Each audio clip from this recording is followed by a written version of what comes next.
messages. The constitutional modification in so many African countries has caused a lot of tension and death in recent time. Still, on November 3rd, Alassane Ouattara was proclaimed for the third time president of Ivory Coast, a highly contested election by leaders of the opposition party, and some of whom are now under house arrest. It is the same case in Gambia with other political leaders that are definitely putting their frontline opposition leaders in different challenges, just like in Venezuela. Coming out from the U.S. example, could we imagine that the U.S. presidential election will spur and give a new era for this young democracy to speed up? I'm going to start this time with you, Mr. Item, to ask you, you witnessed the elections in Ivory Coast. What did you make of the process?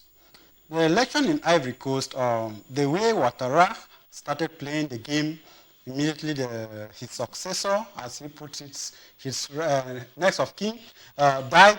It really showed that he was up to something. You know, in 2016, the constitution was changed to enable him go in for a third mandate. And now, the worry that most Ivorians had was that you had clearly made it. You said you would not be good to see other countries having young presidents, and you are continuing being at the helm of Ivorian politics. It's good that you seek and mentor, but at one point, simply because that is why people frown at African politics. No, Don Coulibaly is not the choice of the Ivorian people, is the choice of Ouattara. Ouattara is not the one having Ivory Coast in its hand.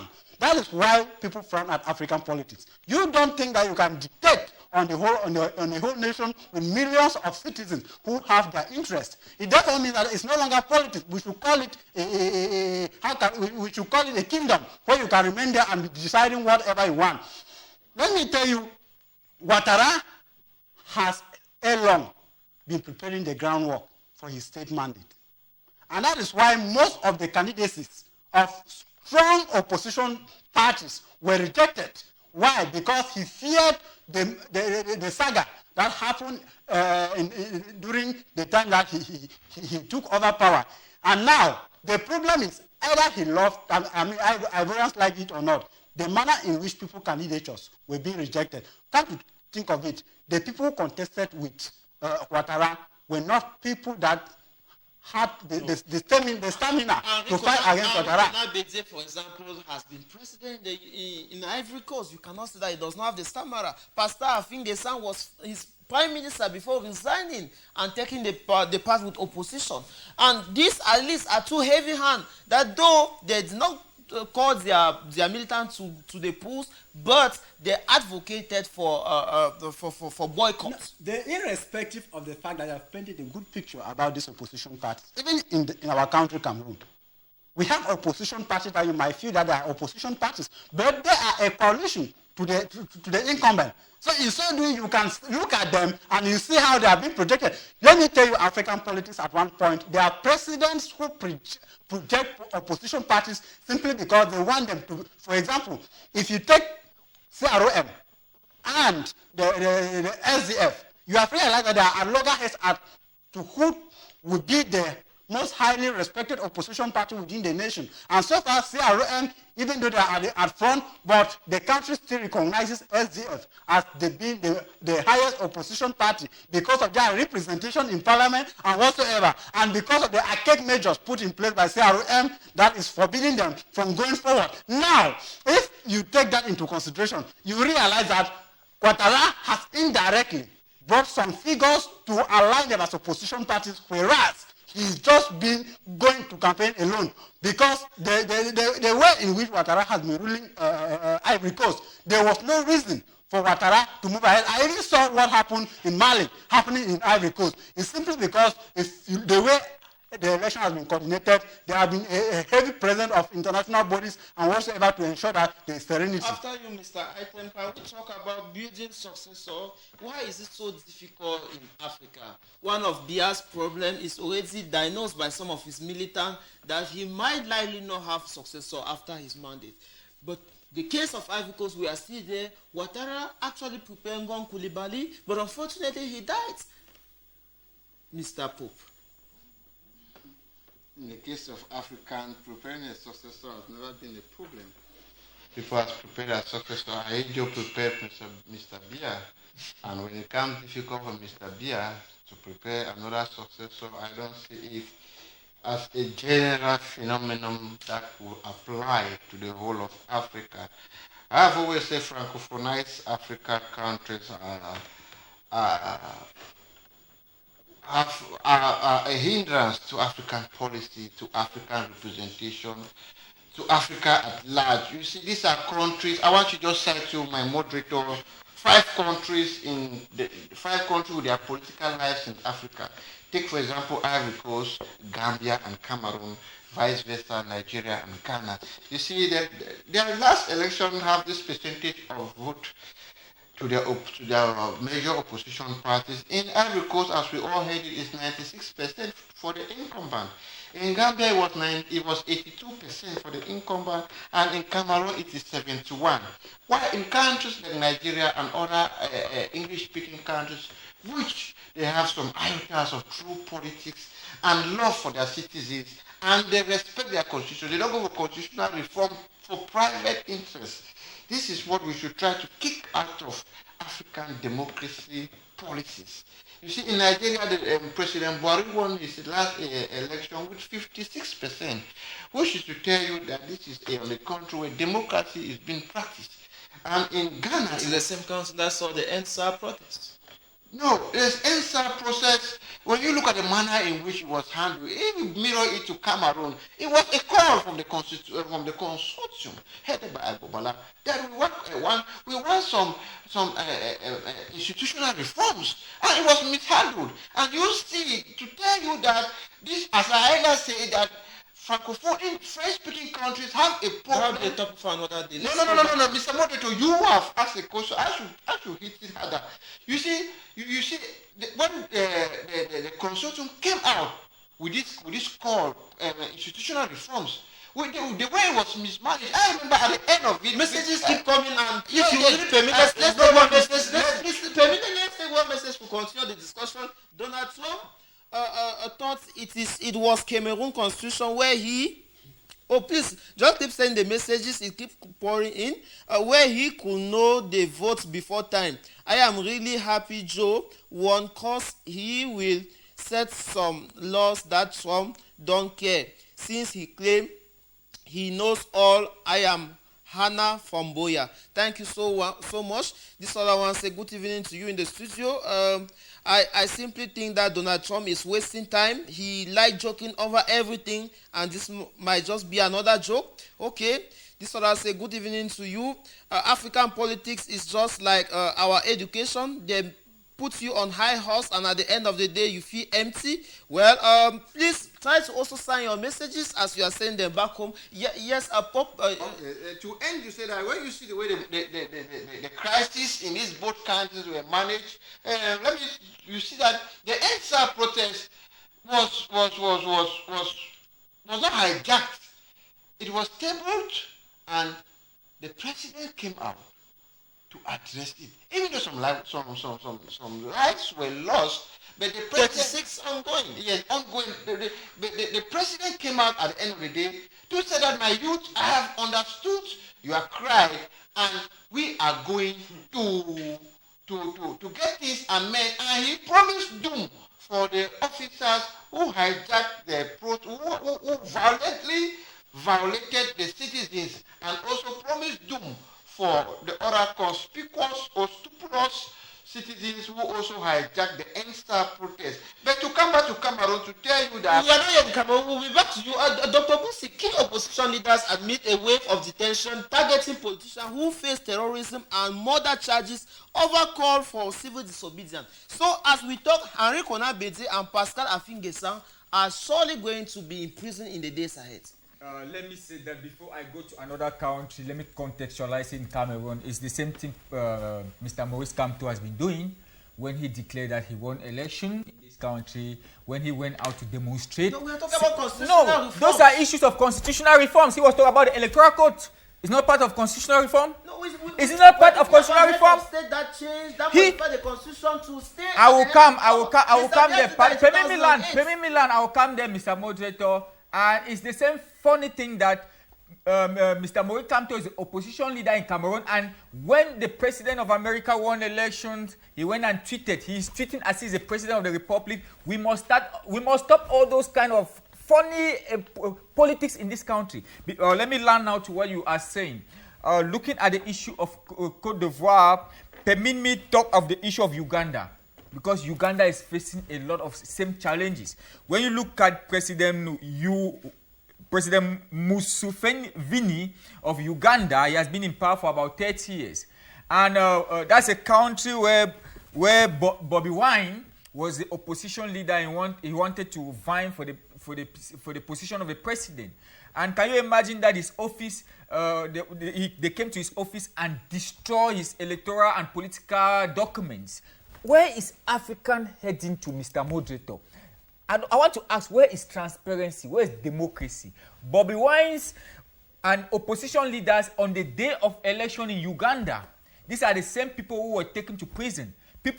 Opposition leaders taken to prison on election days in Uganda. A President Yoweri Museveni, who have been in power for almost 30 years, putting opposition leaders behind the prison on election days. Where is African leading to? Looking at the case of Alassane Ouattara. Alassane Ouattara said he will not vie in for the third mandate. Right. And I want to ask myself, if you say you will not go in for the third mandate, you do not respect the constitution. What do you expect the people? When the people comes out now, and majority of the people who came out were the youth. And the youth who came out, they said no to President Alassane Ouattara, no third mandate for him. Even the opposition leaders. And then you go in and then you win election 96%, Mr. Moderator. 96%, meaning that you won the whole election, the whole country, and you gave about 1% to opposition leaders. How on earth would the youth of a country, and the youth have the most populated population demographically in the country, say no, enough is enough, we do not want you again? At the end of the day, you have 96%, meaning that if there are about 5 million people who voted, you had almost everybody. How managed? Electoral fraud. What are the causes, Doctor? What are the causes? The causes are simple.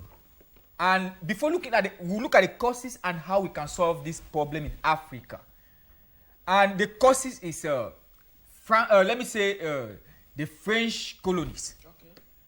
There is what we call new colonialism. But France, their motherland is changing president after 5 years. That's why they want to, because they want to kidnap us. They are still kidnapping us and keeping us hostage.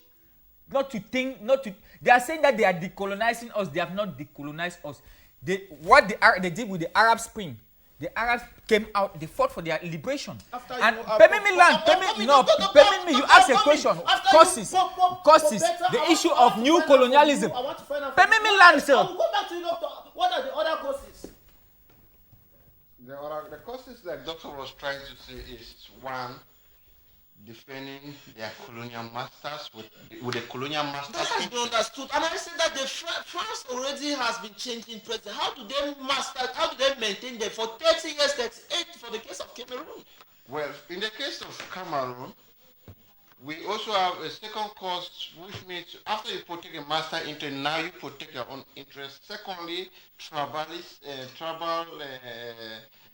tendencies are some of the reasons why some people and persons struggle to keep long in power in Africa.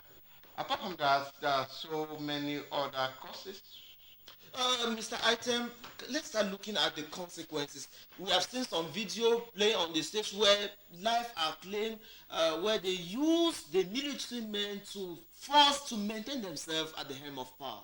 Yeah, I think if you look at the election in Ivory Coast, about 34 persons died, and even more are still dying. It's to show you that the election was not fair and free. It was based with, it was done with a lot of pressure, a lot of fear, and more than 5,000 Ivorians fled to neighboring countries. How can you say when the Constitutional Council declared Alassane Ouattara as the winning they president? feared the threat that happened in the last electoral election, where there was a lot of genocide, can put it that way, in Ivory Coast. You know, Ivory Coast has witnessed one of the worst bad trauma in the whole world, history of the world, where they are even afraid it might occur again. Because considering that Ouattara has not even taken into consideration the lives of Ivorians who have suffered a lot, he has gone ahead to vie for a third mandate. Ivorians still saw it coming, and they had to flee for their lives. That is why the election took place with a lot of violence. People died, and many escaped abroad. Henry Canaan, that you mentioned, Henry Conan Bedje, even also called for violence, because to him, he said that the election was that people were being pressured. And that is why he's under house arrest. Yes. And in the days ahead, he might be shipped to the prison. Yes, that is the strategy of African policy, where the opposition is always held. You know, the African politics is bad because when elections are taking place, the incumbent is still at the presidency, commanding. It's not supposed to be that way. Where when he commands, and he's always the head of the chief of the armed force, the chief of that. He dictates on how things should maneuver, and at one point, even the head of the electoral body. That is why you see the opposition is always being dictated upon. The incumbent has not done the best in Ivory Coast. Ivory Coast has been one of the best cocoa producing countries in Africa.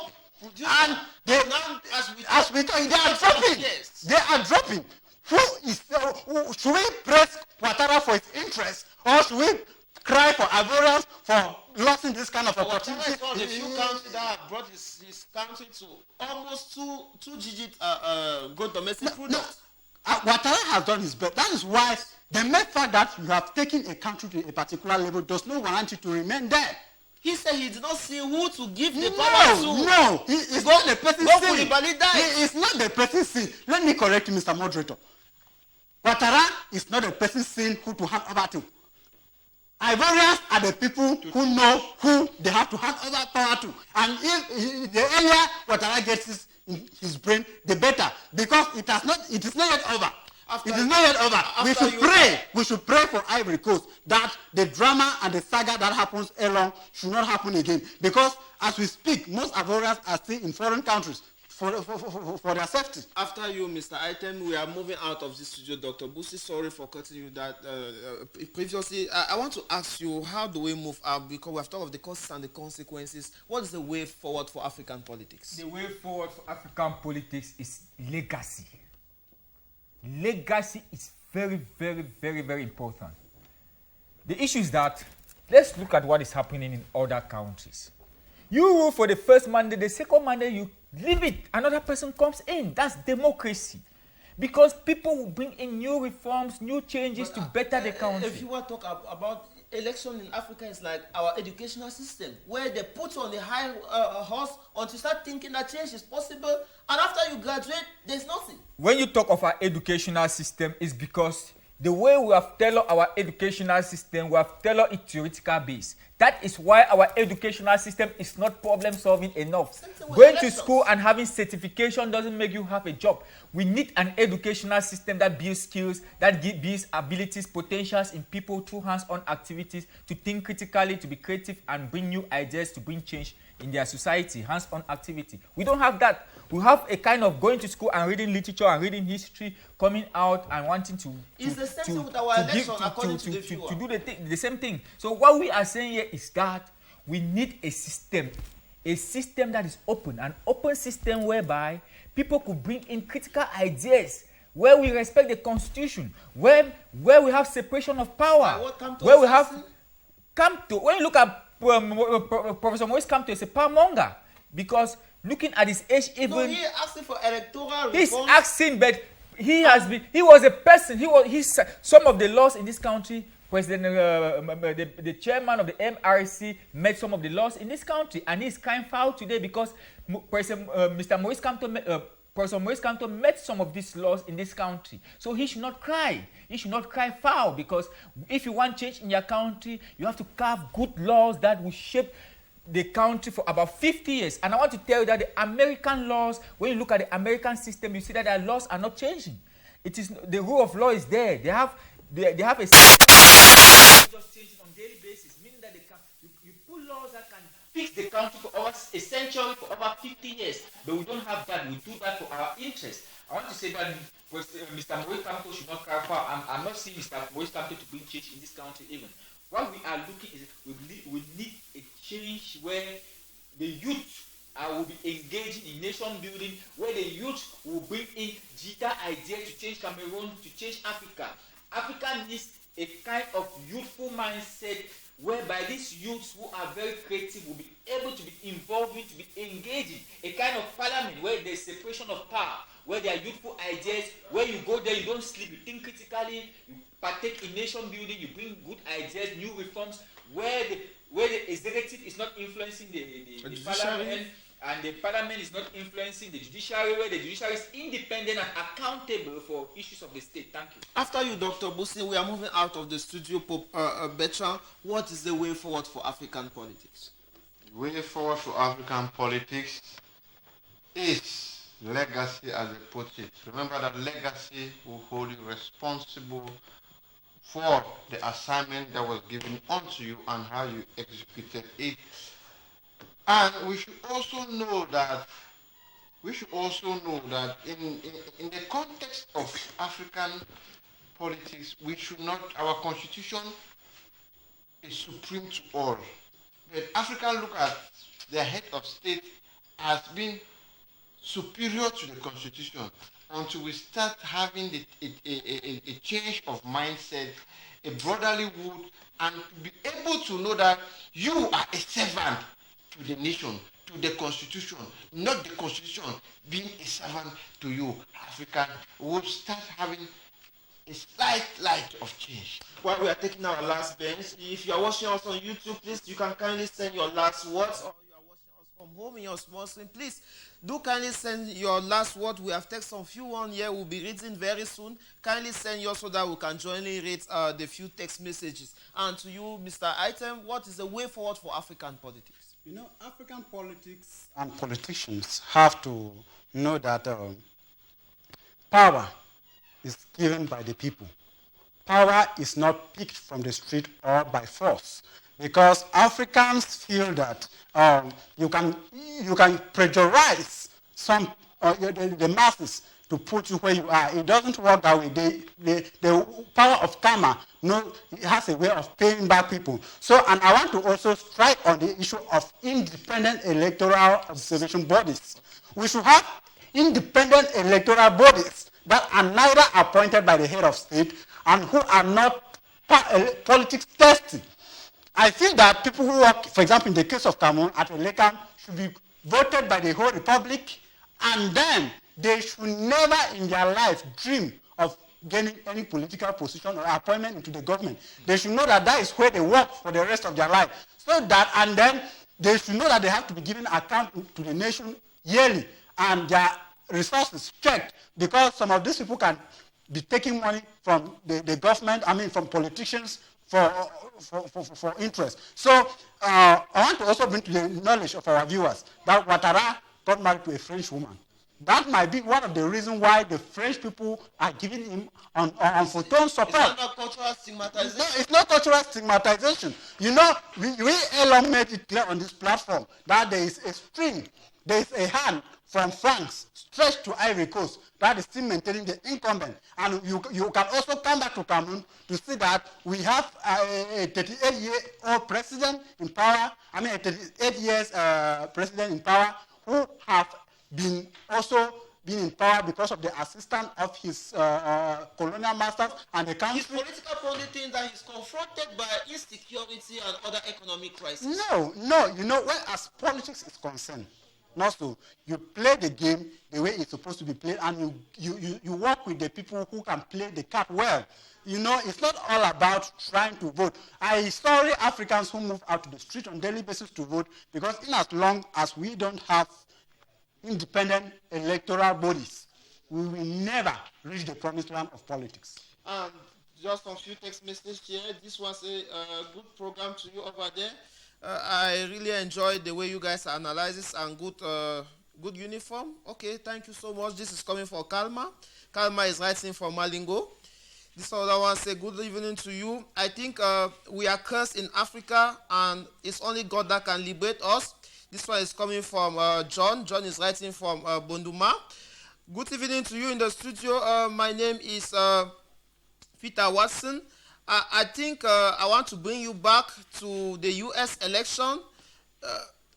Election democracy is old, and that is why they have strong institutions that can back their electoral processes, and we cannot compare it with African election. Let us persevere with time. We will surely reach there, hopefully.